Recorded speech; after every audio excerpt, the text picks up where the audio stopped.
Hello and welcome to CadoinkStudios. I have for you today the third and final game in the best of three series between Cadoink and Topeg, two members of the clan NerVe. NerVe clan, you should check them out. Pretty awesome clan, so a shout out to NerVe. So today on Dual Sight we have Cadoink spawning on the left corner, the green side of Dual Sight. He is going to be spawning as the blue Terran today, while his opponent spawning on the lava side of Dual Sight is Topeg, the green Terran. This is a TvT, and for those of you who don't know, Dual Sight is a GSL map.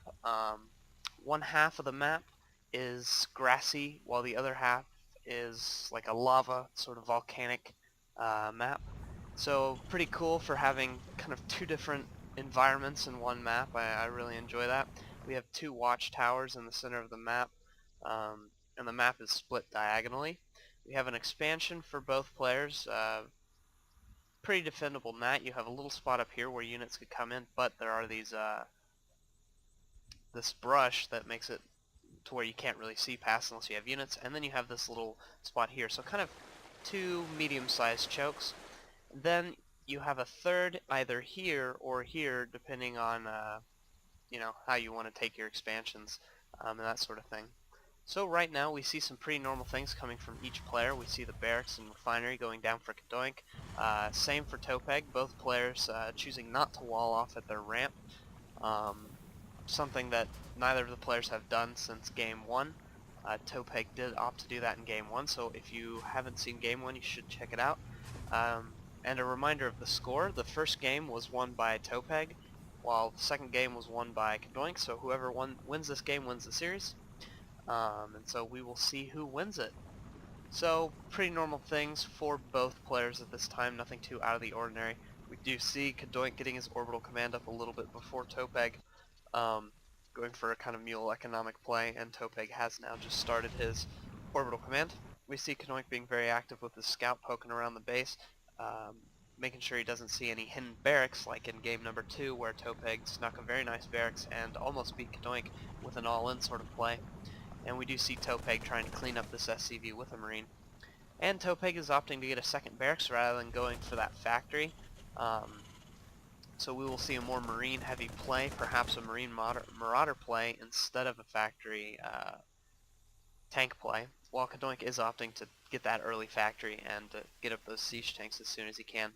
We see Topeg being very active about keeping this watchtower.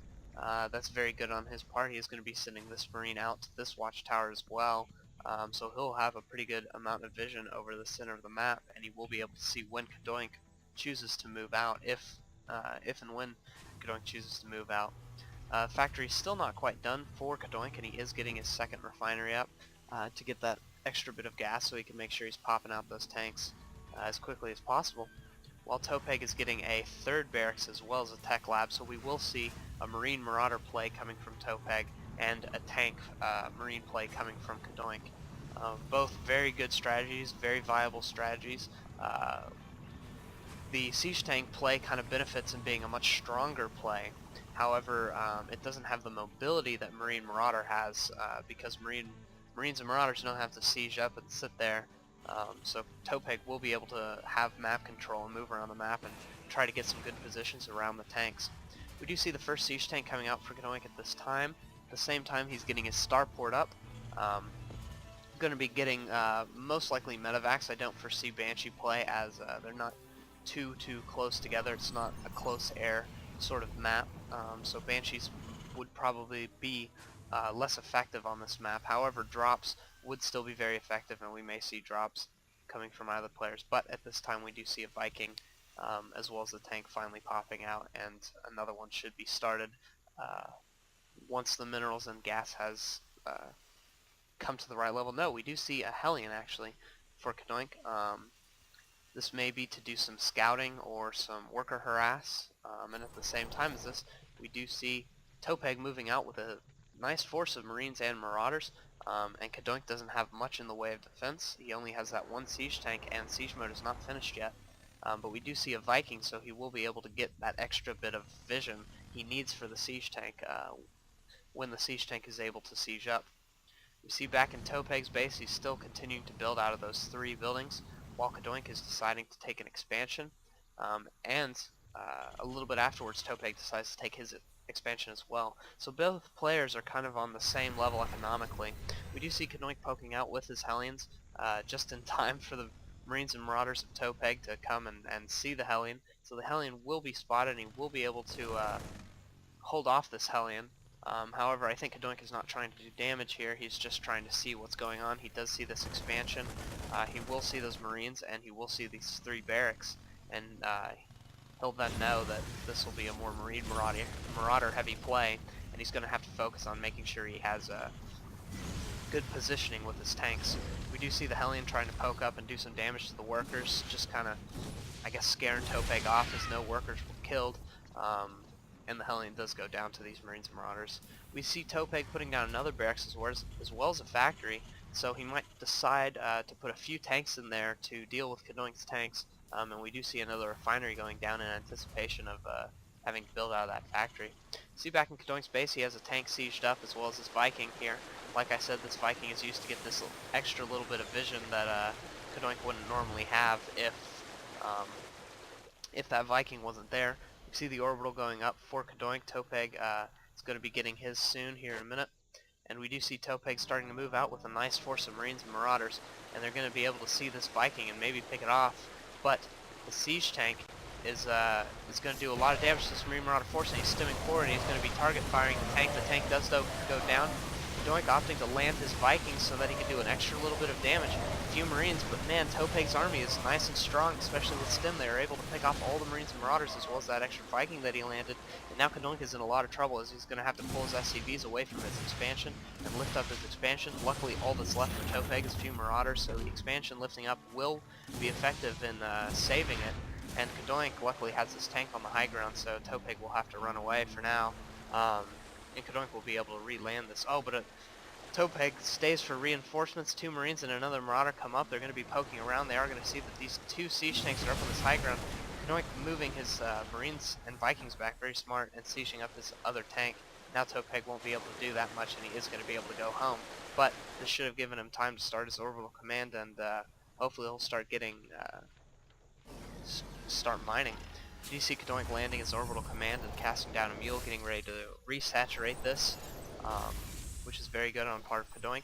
Cadoink has got a medevac out, so we are probably going to see drops, or this may be because he saw the Marine Marauder play and knows that he doesn't really need that many Vikings, because there isn't going to be like a direct Viking battle between Topeg and Cadoink. So Cadoink will have control of the air, unless Topeg decides to start getting medevacs, which he does have a starport at this time, and his factory is finished, but he isn't producing out of it at this time, so I don't know what he's going to do with it. We do see a reactor coming on for the starport, so we'll probably see double medevacs to heal his Marine Marauder force. That's going to be very strong, especially with stim. But we see in this time Cadoink has been allowed to go back down on the low ground and re-siege his tanks, and now he has quite a bit of tanks as he is producing out of 2 factories at once. And he's also built another barracks to produce some more Marines. We do see a medevac drop coming on the way for Cadoink at this time, filled with 4 Marines and a siege tank. He is going to be going all the way around the map, so Topeg will not be able to spot it with this Marine at the Zelnaga Tower. This is something that's very dangerous and most players should be aware of and be careful of, because these drops can go around, so it would be nice to maybe even have a Marine here just to spot these sort of drops. Have a Marine up here as well if you want, to prevent this sort of thing. But Topeg is very good about, once these drops happen, dealing with them and being able to recover quite nicely. We do see Topeg as being very active of keeping the middle of the map, and I think this is very good by Topeg, and he can afford to do this because he has such a mobile force. We do see the medevac drop has finally got to the back of Topeg's base. He is going to be dropping the siege tank and sieging it up while dropping the Marines as well. Topeg being very good about moving his SCVs away right away, very active about that, and Cadoink is going to try to pick off a depot, maybe 2, see if he can supply block Topeg. However, Topeg has done a very good job of keeping supply depots in his base and making sure he's not supply blocked. So while this is rather annoying and it's keeping him from mining, it won't do too much damage in the long run. However, we do see Topeg is at 100 and 102, and if he does pick this off, he will be supply blocked, and he is. Very nice by Cadoink, and Topeg moving his Marines and Marauders into the base to pick off the drop, and the drop does go down, Cadoink opting not to pull his units away and just deciding to do as much damage as he can, which he does do enough damage. Economically, Topeg hasn't been mining from that base, and he has gotten himself supply blocked because Cadoink was able to take down those 3 supply depots. In the meantime, Cadoink has built up a nice sizable force of tanks, and we do see quite a bit of Vikings on the way to make sure he continues to have that air control, maybe to pick off medevacs that Topeg are building. Topeg once again moving to the center of the map is very nice. He's making sure he's in control, keeping map control, keeping vision. And we do see at this time Cadoink is moving out with a huge number of Marines and tanks, as well as Vikings and another medevac. We do see he's going to this watchtower. Topeg is going to be able to see this and deal accordingly. And we do see that Topeg is getting some more reinforcements, and he's moving in with the Marines and Marauders, trying to get the tanks out of position. But the tanks are not opting to siege, just going to shoot as they are. He is landing the Vikings to do as much damage as he can because there's no air. And wow, a very one-sided battle as the tanks were just incredibly powerful. And we do see the GG from Topeg, and that's it. I mean, he doesn't have that much more in the way of units, and but he's getting some more tech structures up. But it would have been nicer to see some more units, see some upgrades from either of the players. Cadoink working on his level 1, and Topeg working on level 1 infantry. That was a very good game by Topeg. I'd like to thank him for playing this best of 3 series, and I'm looking forward to having more best of 3 series with him in the future. And to anyone else in NerVe Clan, if you want to do a series, you can send those replays to cadoinkreplays@gmail.com, and I'll gladly cast it for you. Just tell me what best of it was, how many games, and I'll watch them and cast them and post them on the forums. Once again, this is Cadoink at CadoinkStudios. I hope you enjoyed the video. Congratulations to Cadoink for winning this, but very well played by Topeg. I thought he did some really cool things, and I look forward to playing you again in the future. And yeah, thank you guys. We'll see you guys later.